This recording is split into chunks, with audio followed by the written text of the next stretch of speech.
আল্লাহ তাআলা আমাদেরকে নতুন করে আবারও ডাকতেছে, বান্দা মাহে রমজান আমি তোমাদের সামনে নিয়ে আসতেছি, তোমাদের এখন দরকার শুধু দোয়া করো, আল্লাহ রমজান আমারে দেখাইয়েন, রমজান পর্যন্ত পৌঁছাইয়েন। আর প্রত্যেকটা বাবা ভাই, পুরুষ নারী, জওয়ান বুড়া, সবার কাছে আমার অনুরোধ, রমজানকে টার্গেট করে নিজের জীবন পরিবর্তনের জন্য আপনি সিদ্ধান্ত নিন। আল্লাহ কোরআনে ওয়াদা দিছে, বান্দা একটা মাস রমজান তুমি যত্ন নিয়া রমজান মাসটা কাটাইবা, সবগুলো গুনাহ ছেড়ে দিবা, আমি আল্লাহ তাআলার হুকুমগুলো পালন করবা। আমি আল্লাহ ওয়াদা দিলাম, লাআল্লাকুম তাত্তাকুন, এক মাসে তোমাকে মুত্তাকি বানায় দেব, জান্নাতি বানায় দেব, বানায় দেব। আল্লাহ তাআলা বলছেন, আল্লাহ কোরআনে বলছেন, বান্দা তুমি মনে রেখো, কোনোভাবে রমজান বলতে আমি কঠিন কিছু তোমার উপরে চাপাই নাই। ইউরিদুল্লাহু বিকুমুল ইউসরা ওয়ালা ইউরিদু বিকুমুল উসরা। কোরআনে আল্লাহ বলছেন, রমজানের কথা বলতে গিয়ে আল্লাহ বলছে, বান্দা মনে করো তোমার জন্য আমি কি কি দিছি রমজানে। স্বাভাবিক সারা বছরের নেক আমল তো আছেই, বাকি নতুন করে কি দিলাম? এক নম্বরে ধরে নেন, নতুন করে আল্লাহ তাআলা রমজানে আমাদেরকে কি দিলেন? এক মাসের রোজা, রোজা রাখতে হবে। 2, প্রতিদিন তারাবি পড়তে হবে। 3, ইফতার করতে হবে। 4, রাত্রিবেলা সাহারি খাইতে হবে। 5, শেষ দশকে এতেকাফ করতে হবে। 6, শেষ দশকের বেজর রাত্রিগুলোতে সবে কদর তালাশ করতে হবে। আর কি? আর পুরাটা মাস গুনাহ থেকে বাঁচতে হবে। আল্লাহ তাআলার নেক আমল, 5 ওয়াক্ত নামাজ, জিকির, তেলাওয়াত, দোয়া, কান্নাকাটি, এর মধ্যে লিপ্ত থাকতে হবে। এই তো কথা।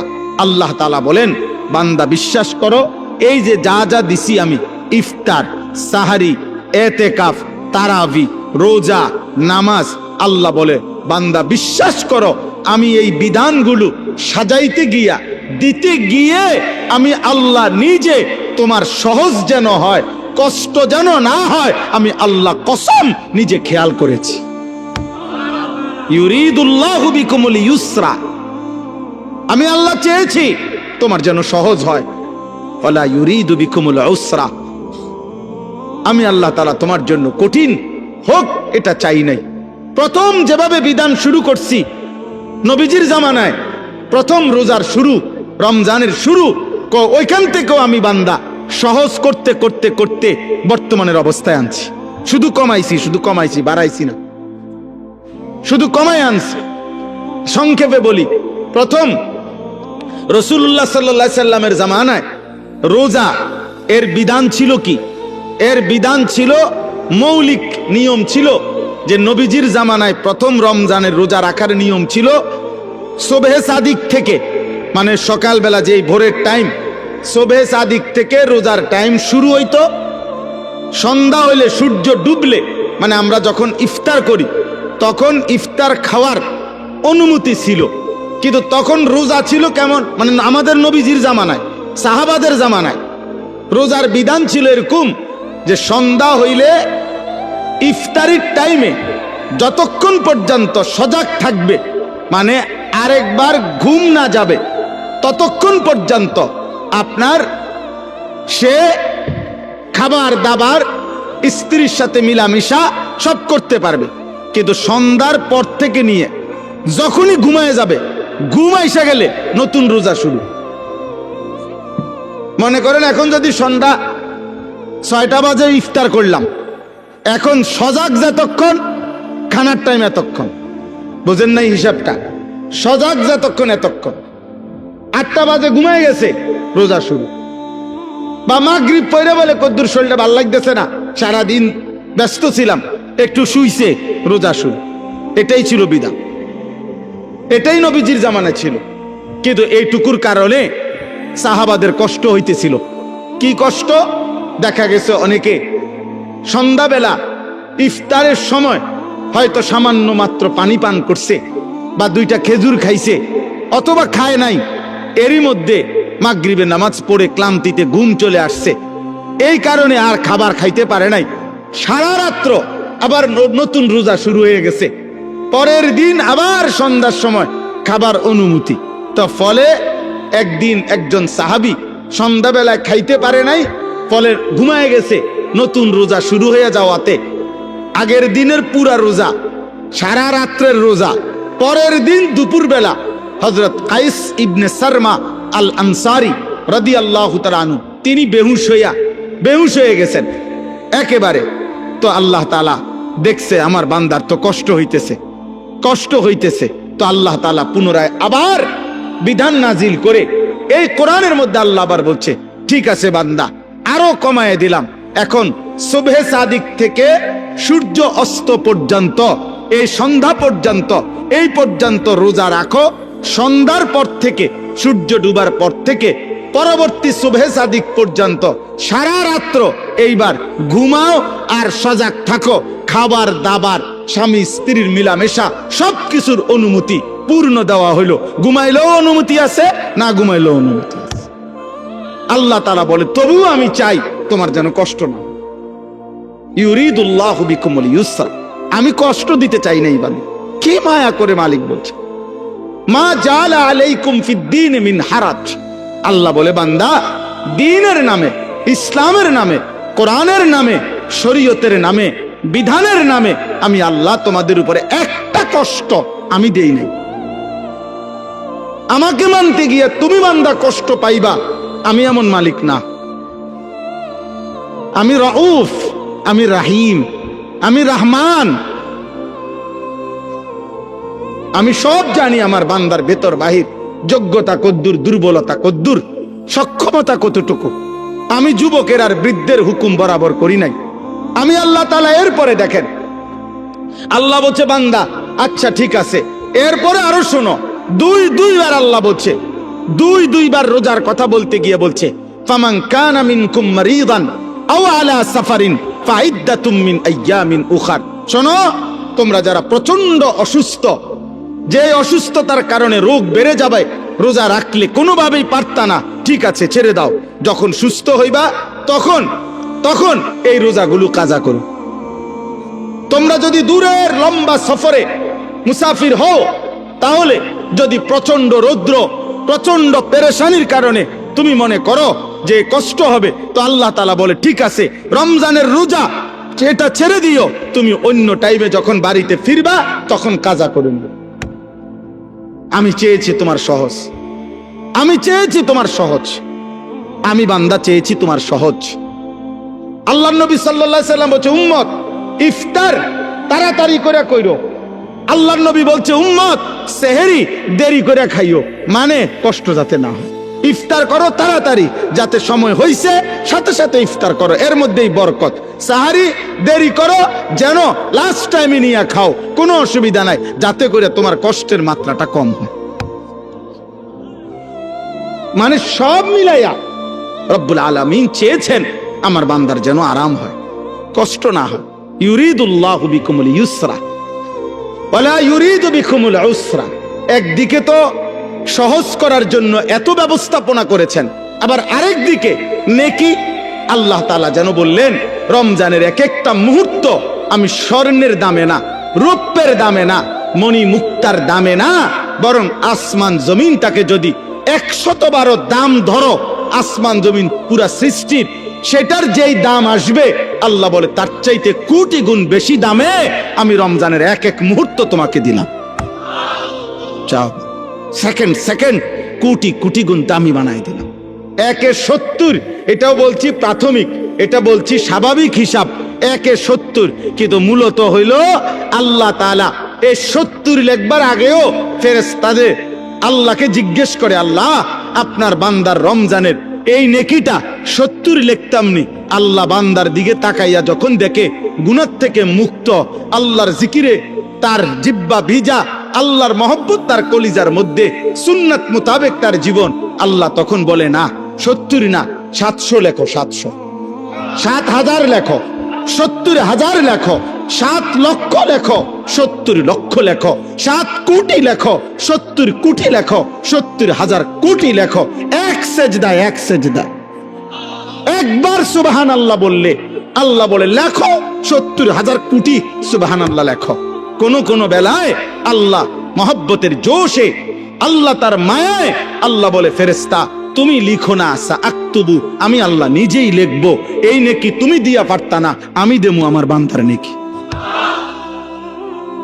বলেন বাপ, বলেন। আহাজ মুসলমানের সন্তান, যদি তোমরা বুঝতা যে তোমাদের মালিক তোমাদের প্রতি কি পরিমাণ খেয়াল করেছে, রাসূলুল্লাহ সাল্লাল্লাহু আলাইহি সাল্লাম আমাদের প্রতি কি পরিমাণ খেয়াল করছে। আর দুর্ভাগ্য হলো আমরা যারা আমাদেরকে 24 ঘন্টা ধ্বংস করে দেওয়ার জন্য লিপ্ত, সেই ইহুদি, সেই খ্রিস্টান, সেই নাস্তিক, সেই মুরতাদ, সেই বেঈমান, তোমরা যুবক তাকাইয়েই আছো তাদের দিকে। চুল তোমার বেঈমানের মতো যে তোমারে গুলি করতে চায়, চেহারা সুরত তোমার বেঈমানের মতো যে বেঈমান তোমাকে গলা টিপে মেরে ফেলতে চায়, মেরে ফেলতে চায়। বলেন, পৃথিবীর একটা বেঈমান, ইউরোপের একটা দেশ, কোন দেশ কিংবা দেশের কোন প্রেসিডেন্ট কিংবা কোন দেশের কোন মানবতাবাদী কোন ব্যক্তি আজ পর্যন্ত বলেছে কিনা যে মুসলমানকে আমি কলিজা দিয়া ভালোবাসি? হ্যাঁ, তাহলে যে আমারে ঘৃণা করে, যে আমারে ধ্বংস করতে চায়, যে আমারে 24 ঘন্টা আমার জাতি, আমার গোষ্ঠী, আমার সম্প্রদায়, আমার কওমকে যে ধ্বংস করে দিতে চায়, সে আমার প্রিয় হবে কেন? আল্লাহ আমাদেরকে বুঝ দান করেন। অতএব আজকে আমার এতটুকুই কথা শেষ। আমি প্রত্যেকের কাছে অনুরোধ করলাম, রমজান মুমিনের জন্য ভিন্ন কিছু, আখিরাত প্রত্যাশীর জন্য রমজান আলাদা কিছু, আলাদা কিছু। যার আখিরাত দরকার তার জন্য রমজান অনেক কিছু। যার শুধু দুনিয়া দরকার, ভাত মাছ চাল ডাল আর এই বিল্ডিং, ইট বালু সিমেন্ট আর ফুলকপি পাতাকপি, আর জীবন যার এই খিরা টমাটো, এ কদ্দুর খাইয়া দাইয়া বনে বিড়িয়ে সিগারেটে সাদোয়ানে আর গফে আর টেলিভিশনে আর নর্তকীতে, এতটুকু নিয়ে যার জীবন, তোর জন্য রমজান কিছুই না, নাফরমান। কিন্তু ইমানদারের জন্য রমজান অনেক কিছু। যার আখিরাত দরকার তার অনেক কিছু, তার জন্য অনেক কিছু। এজন্য রাসূলুল্লাহ সাল্লাল্লাহু আলাইহি সাল্লাম 2 মাস রমজানের জন্য দোয়া করতেন। এজন্য কিতাবে আছে আউলিয়া কেরাম 1 বছরও ছিলেন, এক রমজান শেষ হইলে, ঈদের চাঁদ উঠলে, ঈদের দিন আবার পরবর্তী রমজানের জন্য দোয়া শুরু করতেন। 1 বছর টানা আরেকটা রমজানের জন্য দোয়া করতেন। এজন্য আখিরাত যার দরকার তার জন্য রমজান ভিন্ন কিছু। আল্লাহ তাআলা আমাদের প্রত্যেককে রমজানের কদর করে আজকের এই মুবারক মাহফিল থেকে রমজানের প্রস্তুতি নিয়ে নিজেদের জীবন সুন্দর করার তৌফিক দান করেন, কবুল করেন, আমিন। কোন মানুষের সুস্থতার জন্য এটা জরুরি যে তার মধ্যে পার্থক্য শক্তি থাকে। একটা মানুষ কি সুস্থ স্বাভাবিক নাকি প্রতিবন্ধী, মানসিক ভারসাম্যহীন, এটা বুঝার একটা চিহ্ন হলো তার মধ্যে পার্থক্য শক্তি আছে কিনা। অর্থাৎ যে সত্য মিথ্যা, জায়েজ না জায়েজ, উচিত অনুচিত, ভালো মন্দ, কল্যাণ অকল্যাণ, হালাল হারাম, এটা যে পার্থক্য করতে পারে, এই সুস্থ মানুষ, স্বাভাবিক মানুষ। আর যার মধ্যে এই পার্থক্য শক্তি থাকে না, যে না আমার যখন যেখানে যা আমার মন চায় তা, এবারে হাসুক নলে লাফাক নলে ফালাক, এটা কি মানায় না, মানায় না, অন্যরা কি মনে করবে কি ভাববে কিছুর আমার দরকার না। এই মানুষ কিন্তু মনে রাখতে হবে, এই মানুষ প্রতিবন্ধী, মানসিক ভারসাম্যহীন, তার ব্রেনে সমস্যা। এই জন্য ছেলেরা, বাবা এটা মনে রাখো, তোমার পথে তুমি চলো, আমার পথে আমি চলি। কেউ কারোর জন্য আটকায় না, কারোর জন্যই দুনিয়া থেমে থাকে না, কারোর জন্যই না, কারোর জন্য কেউ থামে না। দুনিয়া প্রত্যেকের কে নিয়ে আপন গতিতেই চলতেছে। ওয়াকুল্লুম ফি ফালাকিন ইয়াসবাহুন, সব কিছু একটা নির্দিষ্ট গন্তব্যের দিকেই চলতেছে। আল্লাহ তাআলা বলেন, প্রত্যেকটা সৃষ্টি আল্লাহর সমস্ত সৃষ্টি। অতএব কারো জন্য, কারো হাসি, কারো কান্না, কারো মৃত্যু, কারো জন্মগ্রহণ, কোনো কিছুতেই পৃথিবীর ঘন্টা মিনিট সেকেন্ড থামে না। মরলেও ঘড়ির কাঁটা চলে, বাচ্চা জন্ম নিলেও ঘড়ির কাঁটা চলে, এবং আমরা আমাদের নির্দিষ্ট সময় পার করে প্রতিনিয়ত চলেই যেতে হবে, এটাই স্বাভাবিক। এই জন্য কেউ সেজদা দিতে দিতে যদি আব্দুল কাদের জিলানীও হয়, তারও মৃত্যু হবে। কেউ যদি নাফরমানি করতে করতে, অসভ্যতা করতে করতে ফেরাউন নমরুদ হয়, তারও মৃত্যু হবে। এটা সহজ বিষয়, কোনো ঘন্টা মিনিট সেকেন্ড থেমে থাকে না। শনিবার রবিবার হয়, রবিবার সোমবার হয়, জানুয়ারি ফেব্রুয়ারি হয়, রাত দিন হয়, দিন রাত হয়, সকাল দুপুর হয়, দুপুর বিকাল হয়, এই ঘুরতেই আছে, চলতেই আছে, চলতেই আছে। এই জন্য সব ছেলে তোমাদেরকে বল, তোমার জন্য তুমি মনে রাখতে হবে, এই পৃথিবীর কেউ তোমাকে না চিনলেও তোমার তো নিজেকে চিনা উচিত। সবার জন্য এটা উচিত, আমি আপনি সবার জন্য আত্ম উপলব্ধি বড় নিয়ামত। আমি আমাকে চেনা, আমি আসলে মানুষ না জানোয়ার।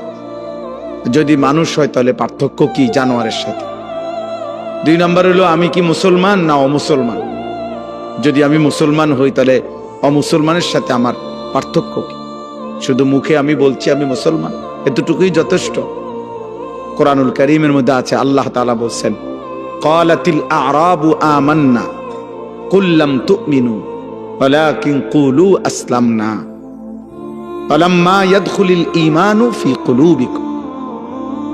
আল্লাহ তাআলা বলেন, মক্কার কিছু বেদুইন মানুষ নবীজির সামনে আইসা বলতো, মুহাম্মদ আমরা ঈমান এনেছি, আমরা মুমিন।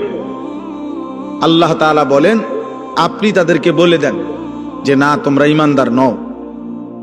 আমি আল্লাহ বললাম তোমরা ঈমানদার না, বরং তোমরা এতটুকু বলতে পারো যে আমরা বাহ্যিকভাবে ইসলামের আনুগত্য স্বীকার করছি, মানে পরিচয় দিচ্ছি। ওয়ালাম্মা ইয়াদখুলিল ঈমানু ফি কুলুবিকুম, এখনো তোমাদের অন্তরে ঈমান প্রবেশ করে নাই, আল্লাহ বলছে। তার মানে এটা নিয়ম, শেকড় যত গভীর হয়, গাছের ডালপালা তত মোটা হয়, ছড়ায় পড়ে। যে গাছের শিকড় যত দুর্বল, ওই গাছের উচ্চতা এবং চারিদিকে ছড়িয়ে পড়া ডালপালা তত দুর্বল। তো শেকড় গভীর হইলে ডালপালাও বড় হয়, মজবুত হয়, ছড়িয়ে পড়ে। তো যার কলিজার ভিতরে ঈমান যেমন, তার বাহ্যিক চেহারা, সুরত, চলন বলন, বাহ্যিকভাবেও তার ইসলাম ততটা ছড়িয়ে পড়ে। এটা দেখলেই বোঝা যায়, চুল দেখলেই বোঝা যায় তার কলিজায় ঈমান আছে না নাই। সেজদা দেখলেই বোঝা যায়, নামাজের সময় দেখলেই বোঝা যায় যে তার মধ্যে ঈমান আছে না নাই। হালাল হারামের সামনে আসলেই বোঝা যায় তার মধ্যে ঈমান আছে না নাই। নারী সামনে আসলেই বোঝা যায় তার মধ্যে ঈমান আছে না নাই। পাক নাফাকের প্রশ্ন আসলেই বোঝা যায় ঈমান আছে না নাই। এটা প্রতি মুহূর্তেই পরীক্ষা চলতেছে, আর প্রতি মুহূর্তেই প্রমাণ হইতেছে। আল্লাহ তাআলা কোরআনুল কারীমের মধ্যে বলছেন, ওয়ালাকাদ ফাতান্নাল্লাযীনা মিন ক্বাবলিহিম ফালা ইয়া'লামান্নাল্লাহুল্লাযীনা সাদাকু ওয়ালা ইয়া'লামান্নাল কাযিবিন। আমি আল্লাহ প্রত্যেক যুগে যারাই নিজেদেরকে মুমিন পরিচয় দিয়েছে, আমি তাদেরকে পরীক্ষা নিয়েছিলাম, আর পরীক্ষা নিয়েই আমি জেনেছি ঈমানের দাবিতে কে সত্যবাদী আর কে মিথ্যাবাদী। দাবিদার তো অনেক, কিন্তু কে আসল মজনু আর কে নকল মজনু, এটা পরীক্ষার মাধ্যমেই প্রমাণিত হয়েছে। ঠিক এটাই বাস্তবতা। তোমরা মনে করো একেবারে সব ছেলে একবারে তোমরা মনে করতেছো উল্লাস, নাচো, ফুর্তি করো। আরে বেটা, তুমি একেবারে 4 রাস্তার মোড়ে লাফাও। মনে করো তোমার 1 বছরে না 10 বছরে কেউ তোমার একটা শব্দ কিছু বলে নাই, যে আমি আমার এই নারী, ছবি, জিনা, ব্যভিচার, মদ, জুয়া, অশ্লীল দৃশ্য, চুল, চেহারা, কোনো কিছুর ব্যাপারে কেউ কিছু বলে নাই আমি আমার মতোই। এটা মনে করো না সৌভাগ্য, এটা দুর্ভাগ্য। মানুষ তাকেই বলে যাকে কেউ গড়তে হয়। মানুষের বাচ্চা আর ছাগলের বাচ্চা একরকম না। মানুষের বাচ্চা আর গরুর বাচ্চা একরকম না। গাভীর বাচ্চা ঘাস টাস খাইয়া দৌড়াইয়া এমনি এমনি বড় হয়ে যায়, কারণ তার আখলাক, চরিত্র, শিক্ষা, দীক্ষা, ভদ্রতা, আচরণের কোনো প্রশ্ন নেই, আর শুধু ঘাস খাইতে লেগেছে। কিন্তু মানুষের বাচ্চা শুধু ভাত খাবে আর পেশাব করবে, পায়খানা করবে, আর ঘুম যাবে, ঘুমের তুইটা আবার লাফাবে। এইটা কোনো মানুষের বাচ্চা বলে না। এটা মানুষের বাচ্চা হলেও তার শিক্ষা আছে, দীক্ষা আছে, আদব আছে, আখলাক আছে, চাল চলন শেখানোর বিষয় আছে, সবকিছু ভিন্নতা। ওয়ালাকাদ কাররামনা বানি আদম, আল্লাহ তাআলা বলেন আমি আদম সন্তানকে আমার সমস্ত সৃষ্টির উপরে সম্মানিত করেছি। ওদের সকল সৃষ্টির চাইতে ভিন্ন। মানুষকে গরু ছাগলের মতো না, বরং মানুষ ভিন্নতা আছে। তাকে আল্লাহ তাআলা সবকিছু শিখাইছেন। এজন্য নবী সাল্লাল্লাহু আলাইহি ওয়াসাল্লাম পেশাব, পায়খানা, ওযু, গোসল, আহার, নিদ্রা, হাঁটা চলা, খাদ্য খাবার 24 ঘন্টা যা কিছু জীবনের একটা নিঃশ্বাস কেমনে ফেলবে, আল্লাহ নবী সাল্লাল্লাহু আলাইহি ওয়াসাল্লাম তাও উম্মতকে শিখাইছে। কারণ মানুষ শিখতে হয় কারো হাতে, মানুষ গড়তে হয়, নিজেকে সাজাইতে হয়, কারো তত্ত্বাবধানে নিজেকে গড়ে তুলতে হয়। এই জন্য আমি সব সময় বলি, অনেক ছেলে পেলে আছে, অনেক রসিকতা করে, দুষ্টামি করে অনেক মজা পায়। মনে করেন কোনো একজন বয়স্ক লোক, কোনো একজন আলেম, বা কোনো একজন দাড়ি টুপিওয়ালা মানুষ, অথবা কোনো একজন মা বোন পর্দানশীল, তারে একটা বিদ্রুপ করতে পারলে হে খুশি, যে দেখছ কইছি, হ্যাঁ হে মনে করছে আমি একটা বিরাট কাজ করছি, চালাকি করছি, একটা বুদ্ধিমানের কাজ করছি। বেটা আহাম্মক, বরঞ্চ খবর নিলে বুঝবা যে তোমার উপরে আল্লাহর লানত, এই কারণে তুমি আল্লাহর থেকে বিমুখ, তোমার উপরে অভিশাপ মূলত। হ্যাঁ, এই জন্য তোমার হালাত, এই জন্য তোমার হালাত। তোমার 365 দিনে, এক বছরে এমন একজন কেউ জোটে নাই যে তোমারে একবার মনে করাই দিবে যে কিরে আব্বা ফজরের নামাজ পড়তি না। এই কথাটুকু বলবে, তোমার এটা দুর্ভাগ্য, এমন একজন মানুষ জোটে নাই তোমার কপাল। তোমার 24 ঘন্টা পার হইয়া এখন তোমার ঘুমের টাইম, রাত 12টা, তোমারে কেউ একজন মানুষ তোমার কপালে জোটে নাই যে তোমাকে জিজ্ঞেস করবে যে বাবা আজকে সারাদিনে 5 ওয়াক্ত নামাজ পড়ছো কিনা। এই কথাটা জিজ্ঞাইবার মতো একজন মানুষ তার কপালে নেই। এর চাইতে বড় লানত তার কপালে আর কি, এর চাইতে বড় অভিশাপ কি আর। খায় দায়, ঘুম যায়, আবার উঠে পেশাব পায়খানা করে, জন্তু জানোয়ারের মতো। জানোয়ার খায় দায়, ঘুমায়, পেশাব পায়খানা করে, আবার উঠে। এক হাইওয়ান, এক জানোয়ার, এক পশু, যে পশুর আল্লাহ নাই, সেজদা নাই, আখেরাত নাই, হালাল হারামের কোনো পার্থক্য নাই। এই তো জন্তু জানোয়ারের আখলাক। এই জন্য খুব চালাক মনে করো না নিজের, খুব উল্লাস ফুর্তি করো না। বললাম অনেক ছেলে, আমি প্রায় এটা ভাবি, অনেক ছেলে আছে মনে করে খুব বুদ্ধিমান। আরে বুদ্ধিমান না বেটা, তোর বদনসিব বেটা, তোর বদনসিব বেটা, দুর্ভাগ্য বেটা। আলহামদুলিল্লাহ, আমি আমার পুরা ছাত্র জীবন এবং আমার কর্মজীবনেও আল্লাহ আমার এমন মা জুটাইছে। আমার মা প্রতিদিন ফজরের নামাজের জন্য যতক্ষণ ঘুম থেকে না উঠছি, মা ঘন্টা ফিটাইয়া, স্কুলের ঘন্টা টুং টুং করে বাজায়, যে ঘন্টা দিয়া বাইরে বাইরে দরজার সামনে আমগরে উঠাইছে। মা আমগরে উঠাইছে, আলহামদুলিল্লাহ। বহুদিন আমার যখন একটা বাচ্চা হইছে, আমার বিবি বাচ্চা আছে, আমার সন্তান আছে, যখন তখনও মা আমগরে দরজার সামনে আইসা দরজার ঘন্টা ফিরত। কইতাম মা উঠছি তো, কইতো না উঠ, দরজা খোলো, লাইট জ্বালাও। শোয়ার থেকে উঠছি তো, কইলে হইতো না। তাহলে এটা সৌভাগ্য আমার জীবনে। আমার জীবনে সৌভাগ্য যে আমি ছাত্র জীবনে আমার বড় ভাই আমার দিকে বারবার খেয়াল রাখছে। আমি চুল কাটে আসছি তো বড় ভাই হাত দিয়ে দেখছে চুল সমান হয়েছে না, বলছে আবার যাও। 3 বার চুল কাটাইছে, একবারের চুল। আলহামদুলিল্লাহ, বিনিময়ে ঠকি নাই।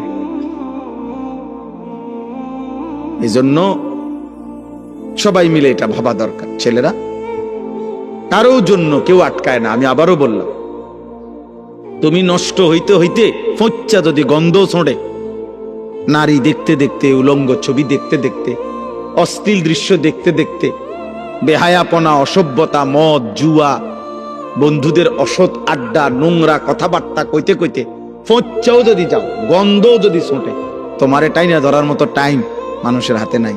মানুষ খুব ব্যস্ত, প্রচন্ড ব্যস্ত মানুষ, সবাই ব্যস্ত। যে যে লাইনে গুনার কাজ যারা করছে তারাও খুব ব্যস্ত, নেকের কাজ যারা করতেছে আলহামদুলিল্লাহ এখন তারাও খুব ব্যস্ত। ওই যে আমি মৌলানা সাহেব কইলাম যে ভাই আমি আপনি, উনি মহব্বত করেই বলতে চাইতেছে, তা আমি বললাম না ভাই আমি আপনি আমার এতক্ষণ লাগাই আমার নাম কইবেন, আমার এই টাইমটাও নাই। তাহলে বুঝানোর উদ্দেশ্য হলো কারো হাতেই টাইম নেই, কারো হাতে সময় নেই, বুঝেননি? আমি পদে পদে দেখছি বিজিবি, আর্মি, ক্যান্টনমেন্ট থেকে। তো আমি বাসার থেকেও আমার হাসতেছে, বুঝি আজকে সে ওয়াজে যায়। আমি বললাম ওয়াজ না যাইতে আছি, যে দুজনে আটকে যা মুজে এনে হ্যাঁ না এলাম বাসাতে, খালাস, অসুবিধা কি? আল্লাহর কথা বলার চেষ্টা করব, না হইলে আয়ে পড়ব। তো আর আমি কোনো পুঁজি খাটাইছি না যে এনে আমার বিরাট মাল লস হয়ে যাবে, বুঝছেন না? গতকালকে রাত্রে টাঙ্গাইল থেকে আসছি, তখন জায়গায় জায়গায় আর্মি গাড়ি চেক করছে, ব্যাগ চেক করছে, সব চেক করছে, আবার সালামও দিছে, দোয়াও চাইছে, চেকও করছে। ঠিক আছে ভাই, ঠিক আছে। এজন্য বললাম আব্বা, মানুষ প্রচন্ড ব্যস্ত, প্রচন্ড ব্যস্ত। মানুষের মধ্যে এখন দুনিয়া, মানুষের উপার্জনের চাহিদা বেড়ে গেছে, কর্মের বিভিন্ন সুযোগ বেড়ে গেছে এবং টাকা পয়সার প্রয়োজনও বেড়ে গেছে।